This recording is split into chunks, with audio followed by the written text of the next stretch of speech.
Marxist communist கட்சியின் தமிழ் மாநில செயலாளர் ஜி. ராமகிருஷ்ணன் மீது தமிழக அரசு அவதூறு வழக்கு தொடர்ந்துள்ளது. வேலூர் மணல் கொள்ளை சம்பவத்தில் முதலமைச்சர் ஜெயலலிதா குறித்து ஜி. ராமகிருஷ்ணன் சில கருத்துக்களை அண்மையில் வெளியிட்டிருந்தார். இதனால் அவர் மீது எழும்பூர் நீதிமன்றத்தில் அவதூறு வழக்கு தொடரப்பட்டுள்ளது.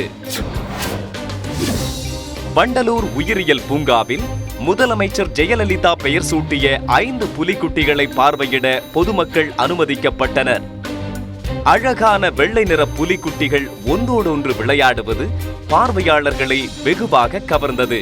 இதனிடையே திம்பம் வனப்பகுதியில் பிடிபட்ட சிறுத்தை புலி வண்டலூர் உயிரியல் பூங்காவிற்கு கொண்டுவரப்பட்டு பொதுமக்களின் பார்வைக்கு விடப்பட்டது. இந்திய கம்யூனிஸ்ட் கட்சியின் விவசாயிகள் மாநில மாநாடு ஆகஸ்ட் 16ஆம் தேதி நடைபெறும் என்று அறிவிக்கப்பட்டுள்ளது.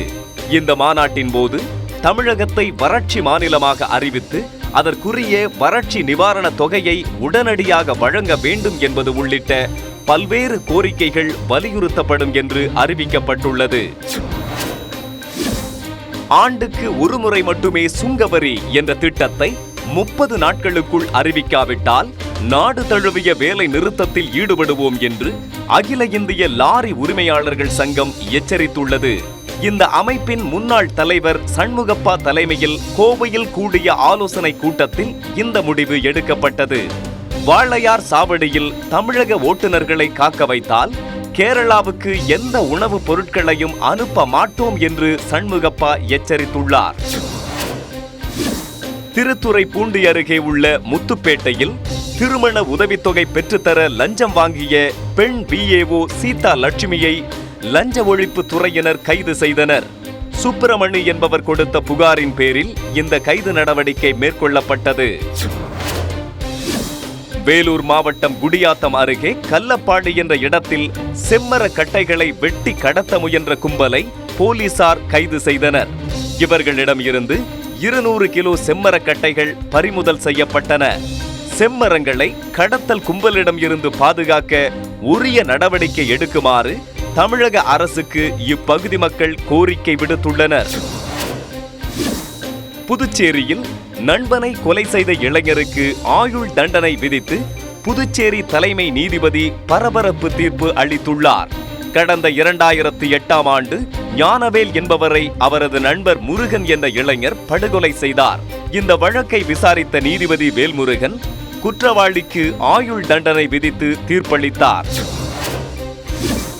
மின் உற்பத்தி நிலையம் அமையும் இடத்திலேயே மக்கள் கருத்து கேட்பு கூட்டம் நடத்தப்பட வேண்டும் என்று இந்திய கம்யூனிஸ்ட் கட்சி வலியுறுத்தியுள்ளது.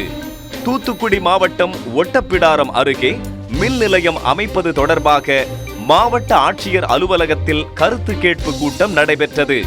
அப்போது பேசிய இந்திய கம்யூனிஸ்ட் கட்சியினர் மின் நிலையம் அமைய உள்ளது தொடர்பாக அந்த பகுதி மக்களின் கருத்துக்களை கேட்க வேண்டும் என வலியுறுத்தியுள்ளனர். கிருஷ்ணகிரி மாவட்டம் ஒசூர் அருகே தனியார் நிறுவனம் ஒன்றின் கேண்டீனில் உணவு சாப்பிட்ட ஊழியர்கள் 40 பேருக்கு திடீர் வாந்தி மயக்கம் ஏற்பட்டது. பாதிக்கப்பட்ட அனைவரும் சிகிச்சைக்காக அரசு மற்றும் தனியார் மருத்துவமனைகளில் அனுமதிக்கப்பட்டுள்ளனர். சுத்தம் இல்லாத உணவு சாப்பிட்டதே இந்த சம்பவத்திற்கு காரணம் என முதற்கட்ட விசாரணையில் தெரிய வந்தது. இந்து இயக்க தலைவர்கள் தொடர்ந்து கொலை செய்யப்படுவதை கண்டித்து வேலூர் மாவட்டம் ஆம்பூர் வட்டாட்சியர் அலுவலகம் முன்பாக இந்து மக்கள் கட்சியினர் கண்டன ஆர்ப்பாட்டத்தை நடத்தினர். இதில் பங்கேற்ற தொண்டர்கள் பாதுகாப்புக்காக இந்து இயக்க தலைவர்கள் சட்டத்துக்கு உட்பட்டு ஆயுதங்களை வைத்துக் கொள்ள அனுமதிக்க வேண்டும் என வலியுறுத்தினர். தேசிய அளவிலான சதுரங்க போட்டி விருதுநகரில் தொடங்கியுள்ளது. 6 நாட்கள் நடைபெறும் இந்த போட்டியில் அமெரிக்கா, சிங்கப்பூர், துபாய் மற்றும் மலேசியா ஆகிய நாடுகளில் இருந்தும் வெளி மாநிலங்களிலிருந்தும் 370 வீரர் வீராங்கனைகள் கலந்து கொண்டுள்ளனர். போட்டியில் வெற்றி பெறும் வீரருக்கு 1 லட்சம் ரூபாய் ரொக்கப்பரிசு வழங்கப்படும்.